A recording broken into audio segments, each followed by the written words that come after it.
একটা faceless YouTube চ্যানেলের জন্য এডিটিং ভালো হওয়া খুব দরকার, আর তার সঙ্গে যদি একটা এরকম 3D স্টুডিও থাকে তাহলে তো আর কথাই হয় না। আজকের দিনে 3D স্টুডিওর ডিমান্ড অনেক বেশি, কিন্তু আমি ঘন্টার পর ঘন্টা ইউটিউবে সার্চ করেও এমন কোনো টিউটোরিয়াল পাইনি যে খুব সহজভাবে জিনিসটা দেখিয়েছেন। বাট অনেকেই ভেবে থাকেন যে এটা তৈরি করা খুব কঠিন, যেটা একদমই না। আজ আমি মাত্র 3টে স্টেপে খুব সহজভাবে এই জিনিসটা আপনাদের করে দেখাবো, যেটা আপনি আপনার হাতের মোবাইল থেকেও করে নিতে পারবেন। Step number 1, character making. দেখুন, আপনি চাইলে চ্যাটজিপিটি থেকে এরকম অ্যানিমি ক্যারেক্টার তৈরি করে নিতে পারেন, কিন্তু আমি সাজেস্ট করবো মাইক্রোসফট বিং বা লিওনার্ডো এআই। দেখুন, সব থেকে প্রথমে প্লে স্টোর থেকে লিওনার্ডো এআই কে আপনি ডাউনলোড করে নেবেন। ডাউনলোড করার পরে জাস্ট সাইন ইন করে নেবেন। এবার এখানে একটা প্রম্পট আমি লিখবো, যেটা আমি আমার ডেসক্রিপশনে দিয়ে দেবো, ওখান থেকে কপি করে নিতে পারবেন। এবার জাস্ট আমি জেনারেট বটনে ক্লিক করব, আর কিছু সময়ের মধ্যে এই জিনিসটা আপনাকে 4টে ভালো ইমেজ দিয়ে দেবে। এবার আপনি যদি চান এই প্রম্পটের মধ্যে কিছু চেঞ্জ করবো, তাহলে আপনি সেটা করতে পারেন, তাহলে ইমেজের ধরনও একটু চেঞ্জ হয়ে যাবে। ফটো জেনারেট হওয়ার পরে আমি জাস্ট ডাউনলোড করে নেব। এরপরে ক্রোমে যাওয়ার পরে ক্যারেক্টারটার ব্যাকগ্রাউন্ড আমি রিমুভ করতে চাই, ওই জন্য এখানে সার্চ করতে হবে আপনাকে remove.bg। প্রথমেই যে ওয়েবসাইটটা চলে আসবে রিমুভ ব্যাকগ্রাউন্ড, এটা একদম ফ্রি।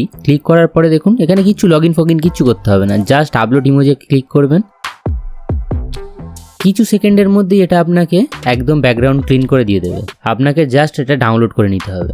আমাদের ক্যারেক্টার কিন্তু রেডি হয়ে গেছে। Step number 2, decoration. Pixel lab app, এটা আপনি প্লে স্টোর থেকে পেয়ে যাবেন। এই যে টেক্সটটা দেখতে পাচ্ছেন, এটা আমি ডিলিট বাটনে ক্লিক করে ডিলিট করে দেবো। আপনি 3 ডটে ক্লিক করবেন, ক্লিক করে আসবেন ইমেজ সাইজ, এখানে লিখবেন 1920 আর এখানে করে দেবেন 1080। আমি ওকে করব। এই ব্যাকগ্রাউন্ডটা আমি এই নিচে 3টে ডটে ক্লিক করে আমি কালারে যাব। কালারে গিয়ে কালার এখান থেকে হোয়াইট করে নেব, কারণ হোয়াইট করলে তবে বোঝা যাবে পুরোটা যে আপনি কি করছেন কি করছেন না। দেন আপনাকে উপরের প্লাস বাটনে ক্লিক করতে হবে। ক্লিক করার পরে এখান থেকে একটা সেভ নিয়ে নেবেন। সেভ নেওয়ার পরে আপনি গ্রেডিয়েন্টে যাবেন। গ্রেডিয়েন্টে গিয়ে এই যে কালারটা আছে এই কালারটা সিলেক্ট করে নেবেন। আমি যেমন করছি এই হিসাবে আপনি বড় করে নেবেন। এরপরে আপনাকে লেয়ারে যেতে হবে। লেয়ারে গিয়ে এটাকে আমি লক করে দেবো, যাতে না এটা কোথাও মুভ করে। এরপরে এই যে পেন্সিল অপশন আছে এখানে যাব, গিয়ে এটাকে ডুপ্লিকেট করে নেবো। ডুপ্লিকেট করার পরে এই জিনিসটার উপরে ক্লিক থাকা অবস্থায় আমি এখানে চলে যাব 3D রোটেটে। এখানে গিয়ে আমি এক্স অ্যাক্সিসে কিছু কাজ করব না, আমি কাজ করব ওয়াই অ্যাক্সিসে। ওয়াই অ্যাক্সিসকে আমি প্রথমে করে দেবো এটা +45 ডিগ্রি। এইটা আমি কি করব,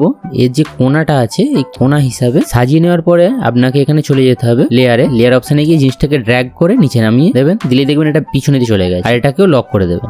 দেন আবার সেম প্রসেস, আমি এটাকে কপি করব। করার পরে 3D রোটেটে যাব, গিয়ে এখানে আমি +45 করেছিলাম, এবার করব -45। সেম ভ্যালু রাখবেন, তাহলে আপনার সুবিধা হবে জিনিসটা। এবার এই কোণটার সঙ্গে একদম পারফেক্ট ভাবে অ্যালাইন করে বসিয়ে দেবো, আর এটাকেও লক করে দেবো। এই জিনিসটাকে ড্র্যাগ করে নিচে করে দেবো। ব্যাস, দেখুন কেমন একটা ঘরের মতো আকার এসে গেছে। দেন ফ্লোরটার জন্য আমি একটা ছবি ইম্পোর্ট করে নেব। আমি এই ছবিটা ইম্পোর্ট করে নিয়েছি। এটা মাঝখানে রেখে আমি 3D রোটেটে চলে যাব। এখানে গিয়ে কাজ হলো এক্স অ্যাক্সিস এর, ওয়াই অ্যাক্সিস এর কোনো কাজ নেই। আমি এটাকে +58 করে দেবো। দেওয়ার পরে দেখুন এটা টিল্ট হয়ে গেছে। এটা আমি নিয়ে এসে এমন ভাবে রাখবো যাতে পারফেক্ট ভাবে অ্যালাইন হয়, আর এটাকেও আমি পুরো ড্র্যাগ করে একদম নিচে করে দেবো। জিনিসটা আপনারা দেখতে পাচ্ছেন, জিনিসটা কত সুন্দরভাবে তৈরি হয়েছে, একটা ঘরের মতো আকৃতি। এটাকেও লক করে দেবো। এরপর আমি এই 4টাকে একসঙ্গে মার্জ করে নেব। নিচে যেই মার্জের অপশনটা আছে এই অপশনে ক্লিক করে আমি 4টাকে সিলেক্ট করব। করার পরে দেখুন 3 নম্বর যে অপশনটা আছে এই মার্জের অপশনে মার্জ করে ওকে করে দেবো। দেওয়ার পরে দেখুন এটা একটা হয়ে গেছে। এবার আপনাকে টিক করে জিনিসটাকে লক করে দিতে হবে, কারণ যাতে না জিনিসটা স্ক্রিন থেকে কোথাও সরে যায়। এরপরে আমি এখানে কিছু এলিমেন্ট অ্যাড করে নেব, কারণ আমাকে ডেকোরেশন করতে হবে জিনিসটা। এখানে আমি একটা র্যাকের PNG অ্যাড করে নিই। এরপর আমি তাড়াতাড়ি ডেকোরেশনটা করে নিই। আর হ্যাঁ, আপনি যদি চান একটু রিয়েলিস্টিক লুক দেওয়ার জন্য, তাহলে আপনি এর শ্যাডোকে বাড়াতে পারেন। আমার ডেকোরেশনের কাজ প্রায় হয়ে গেছে। আমি এই উপরে এই সেভ অপশনে ক্লিক করে সেভ অ্যাজ ইমেজে ক্লিক করব।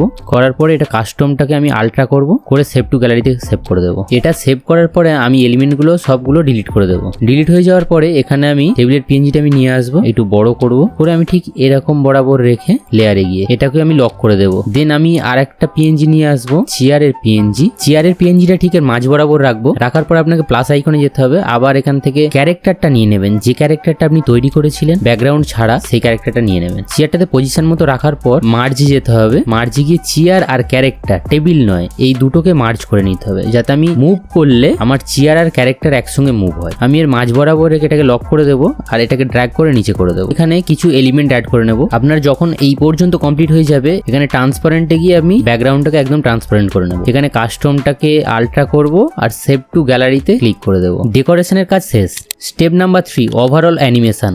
আমি অ্যানিমেশন করার জন্য ক্যাপকাট ওপেন করে নিচ্ছি। ক্যাপকাট ওপেন করার পরে নিউ প্রজেক্টে আমি ক্লিক করব। যাওয়ার পরে এখান থেকে একটা সলিড ব্যাকগ্রাউন্ড আমি নিয়ে নেব। এখানে আমি গ্রিন কালারের একটা ব্যাকগ্রাউন্ড নিয়ে নিয়েছি। এটাকে আমি একটু লেন্থটা বাড়িয়ে নেব। আপনাকে প্রথমে চলে আসতে হবে, এখানে ওভারলেতে যাবেন, যাওয়ার পরে অ্যাড ওভারলে, আর যে ফটোটা আপনি তৈরি করেছেন সেই ফটোটা আপনাকে এই যে টেবিলের পিএনজিটা ক্যারেক্টারের এইটাকে আপনাকে এখানে নিয়ে চলে আসতে হবে। এখানে চলে আসার পর আপনি 2 ফিঙ্গার দিয়ে এরকম ভাবে টেনে বাড়িয়ে নেবেন জিনিসটা। এটা বাড়িয়ে নেওয়ার পরে আমি একটা অ্যানিমেটেড মাউথ নিয়ে আসবো। রিমুভ বিজিতে যাব, যাওয়ার পরে কোমাক্রিতে যাব, গিয়ে এখান থেকে কালার সেকশনে গিয়ে কালারটা সিলেক্ট করে নেবো। নেওয়ার পরে ওকে করে দেবো। ক্যারেক্টারের মুখের উপরে বসিয়ে নেবো যাতে দেখতে ভালো লাগে। বাড়তি অংশটা আমি কেটে বাদ দিয়ে দেবো। টকিং ক্যারেক্টার আমার কিন্তু রেডি হয়ে গেছে। এটাকে আমি জাস্ট ফ্রেম রেট বাড়িয়ে এক্সপোর্ট করে নেবো। এক্সপোর্ট হয়ে গেলে আপনাকে ব্যাকে আসতে হবে, নিউ প্রজেক্ট আবার যেতে হবে। প্রথমে যে ফটোটা তৈরি করে রেখেছিলেন ওই ফটোটাকে নিয়ে নিতে হবে। এটা আমি অ্যাড করে নিলাম। নিয়ে এর লেন্থটাও 10 সেকেন্ড করে নেবো, কারণ আমি 10 সেকেন্ড পর্যন্ত ভিডিওটা চাইছি। 10 সেকেন্ড করে নিলাম। নেওয়ার পরে আমাকে ওভারলেতে যেতে হবে, গিয়ে অ্যাড ওভারলেতে যাব। যার পর আমি যে ভিডিওটা রেডি করেছি গ্রিন স্ক্রিনের ওই ভিডিওটা এখানে ইম্পোর্ট করব। রিমুভ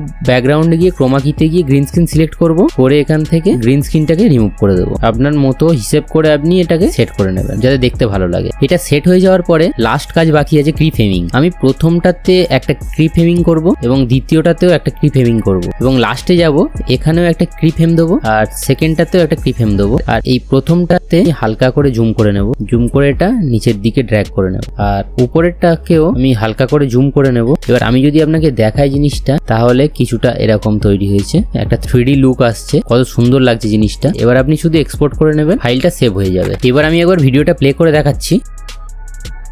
ভিডিওটি ভালো লাগলে অবশ্যই লাইক করবেন, শেয়ার করবেন, সাবস্ক্রাইব করবেন আর নতুন কিছু জানার জন্য অবশ্যই চ্যানেলটাকে সাবস্ক্রাইব করে রাখবেন।